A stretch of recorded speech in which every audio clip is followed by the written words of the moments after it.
Hello, this is Bryce Mosier.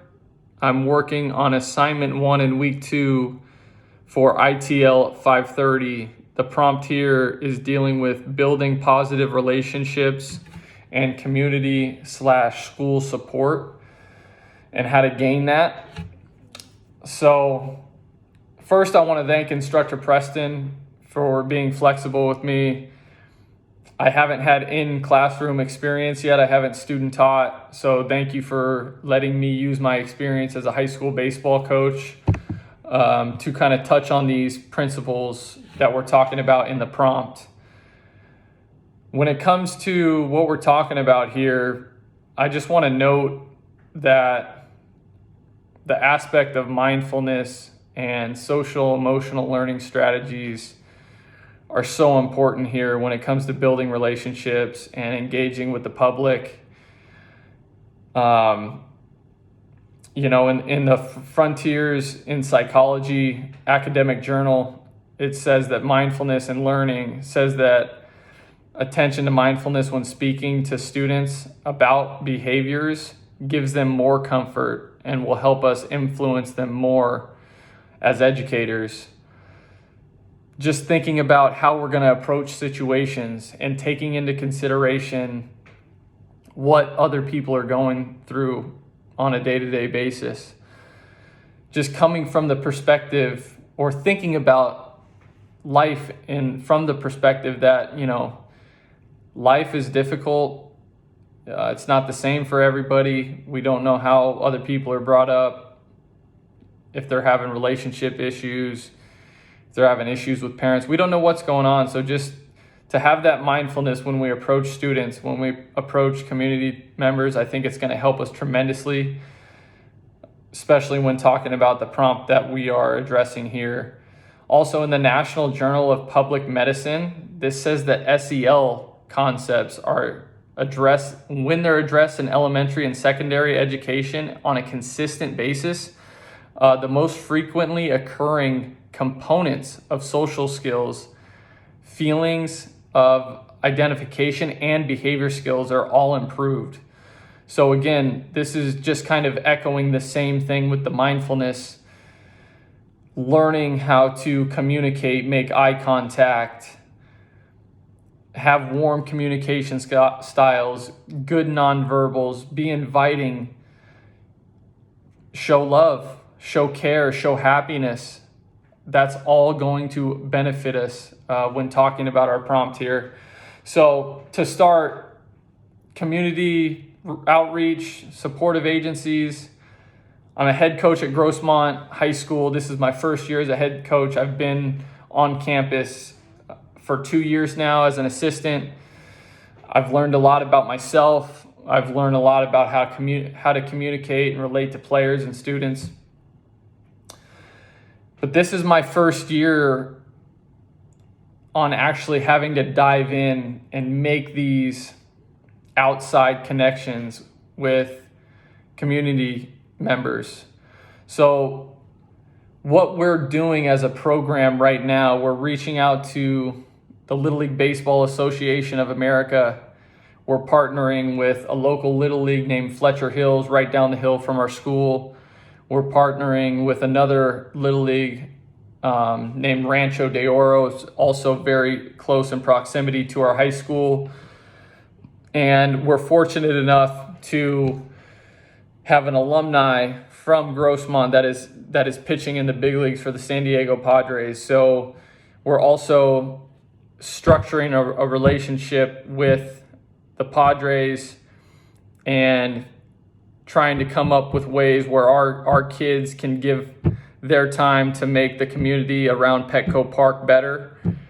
So, we're doing things like a couple of our infielders may go to Rancho San Diego or Rancho de Oro Little League and help a practice and give infield instruction. We might go have a community service day where our players will go down to Petco Park and try to give to the homeless and clean up around the streets around the stadium just to make the community a little bit nicer. So these are some of the things that we're doing. and really, just to check back in on the prompt here, all this, it's in San Diego. The criteria here is just for the students to go help and to grow the game, to give back to the community. It doesn't cost anything for their families. All it costs our players is time.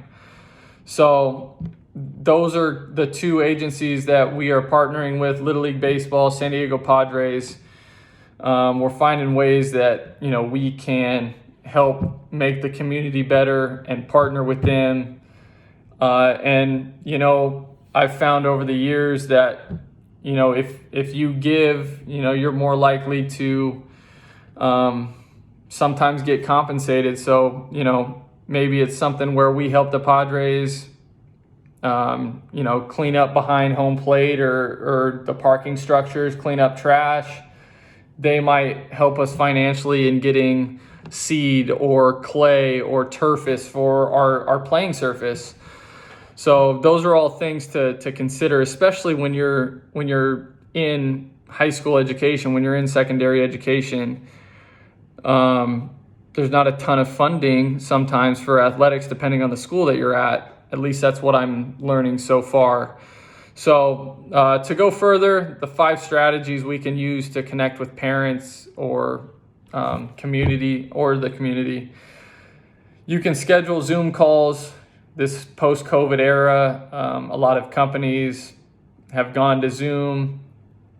It's just a way that you can still connect face-to-face without, actually being there. We do this in this class, and it's super helpful.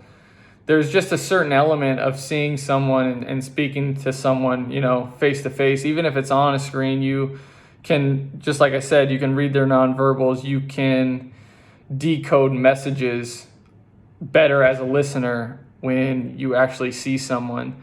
With that said, there's also email, and we talked about in the Zoom session, even if you send an email, saying that, you need to be here at this time, there has to be, some kind of incentive. So sending emails to check in with people, being consistent with the times that you plan to meet, if you do meet in person and in Zoom, being consistent with those times is huge. People will take that more seriously than, you get back to a couple emails and you don't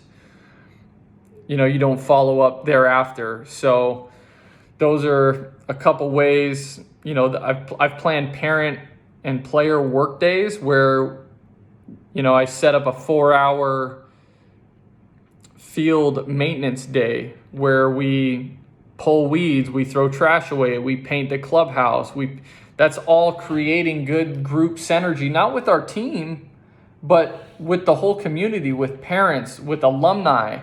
With that said, alumni games is a great way to connect with the community. We can plan golf tournaments. We can plan, we did like some kind of a casino night where we put tables in our outfield and had parents and players, play card games or Monopoly board games, anything like that, to just bring people together and get them to connect. So these are the 5 strategies that I can use as a baseball coach and as an educator to make our relationships with parents, with students, with the community stronger. The last one, it says reflect on, the things that I'm good at, the things that I still need to have, the areas that I need to have growth in. I'm really good at relating to people. I can relate to players. Fortunately, I'm 29 years old, so I'm only 10 or 11 years older than some of them. And, when it comes to pop culture and music and clothing style and activities, I can relate because I still participate and listen to the same music as some of these kids. So I think that helps me tremendously. I take a lot of pride in, staying healthy. Like health and wellness is huge for me. That's why I'm chasing this physical education single subject credential. I'm not just an ex-baseball player who's a jock that just wants to teach PE because it's a physical subject where sports are played. I actually have a passion for what physical activity does to your mental and how important it is to live a healthy, sustainable life when you do take time to exercise. So I'd say that engaging with people, I was a communication major in my undergrad, so I feel like I have a good grasp on that, how to speak, how to listen, how to relate, all those things. The area that I need to grow in is to basically, I feel like, put this same type of like prompt or activity that we're dealing with here and look at it from a more academic standpoint. And I know I'm going to grow as a teacher. I know I'm going to learn the ins and out of lesson planning, planning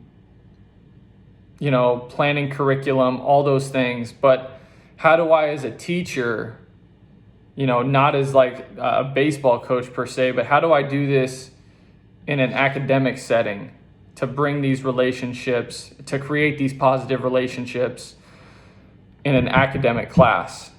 That's not so much from a growth standpoint, but it's just something that I haven't been exposed to, and I'm excited to learn more about it. I'm very open-minded when it comes to this. So thanks for listening. I really appreciate the opportunity to kind of work on this prompt from my personal lens. I really appreciate it. Thank you.